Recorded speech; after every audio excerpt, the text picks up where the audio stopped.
Buongiorno a tutti ragazzi, stavolta invece di una brutta notizia, stavolta ne voglio dare una più bella, anche se non potrà piacere ad altri, però stavolta, diciamo da lunedì 2 martedì 3 settembre, arriverà una corrente fredda nord Atlantica e valicherà senza fatica la valle del Rodano, sia dalla porta della Bora o attraverso l'altipiano del Carso. Quindi ragazzi, diciamo che l'estate sta per concludersi, quindi finalmente dopo tanto tempo, specialmente per me ragazzi, questa è una bellissima notizia perché davvero si volterà definitivamente pagina.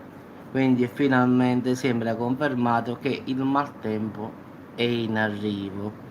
Quindi i temporali e le piogge, ragazzi, si estenderanno dalle Alpi, dalla Liguria, dal Piemonte e dalla Lombardia verso Toscana, il resto del nord e poi man mano scenderanno fino alla Campania e alla Calabria e alla Sicilia, quindi colpirà tutta l'Italia. Quindi addirittura ragazzi, mentre Calabria e Sicilia saranno sfiorate solamente dal refrigerio di questo maltempo, addirittura dai 2000 metri ai 1700 metri ci saranno addirittura già le prime nevicate, cioè fiocchi di neve.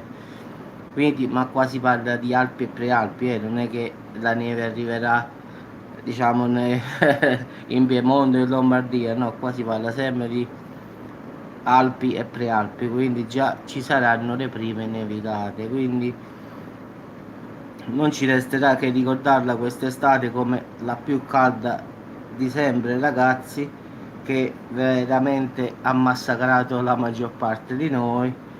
Quindi speriamo che non si muova nulla e rimangano le previsioni come sono, perché a volte anche un leggero vento oppure un cambiamento, diciamo, di direzione può cambiare tutto. Quindi speriamo per come, diciamo, come è la situazione adesso deve arrivare questa, diciamo, questa perturbazione che entrerà dalla porta di Rodano, cioè della valle di Rodano e della porta della Bora, attraverso l'altipiano del Carso. Quindi ragazzi sembra confermato che si volterà per sempre pagina, così quest'estate se ne va.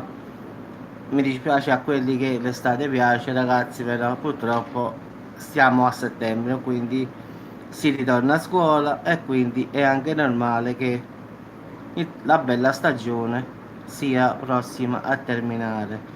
Il tempo per fare i bagni ragazzi lo avete avuto, noi l'abbiamo fatto di sudore, voi l'avete fatto al mare, ognuno poi l'ha fatto a modo suo, quindi diciamo che finalmente per parte mia sono contentissimo che l'estate va via, anche se ho il mare vicino, ritorno a ripetere, però il freddo si può combattere, il caldo no.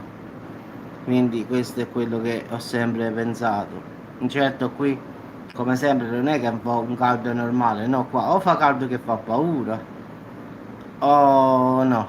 Quindi preferisco l'inverno all'estate, ma non proprio l'inverno e vento. A me mi piacerebbe tipo sempre ottobre, tipo autunno, non neanche inverno, perché neanche quando fa freddo freddo mi piace, però posso mettermi una maglia in più e, come si dice in napoletano, sapparà la situazione. Ma qua ti puoi togliere anche la pelle che non fai nulla, quindi puoi andare anche nudo in strada, non cambia nulla, quindi fa sempre cover. Quindi ragazzi vi auguro una buona giornata, sperando che dal 2-3 settembre è come abbiano detto la maggior parte dei meteo e che stavolta sia vero, e noi speriamo che arrivi il 2 e 3 stiamo sempre a punti di partenza. Facciamo corna che viene a piovere, perché davvero qua non se ne può più, anche oggi ragazzi qua fa paura, quindi sinceramente preferisco l'inverno. Ragazzi buona giornata a tutti e ci sentiamo più tardi.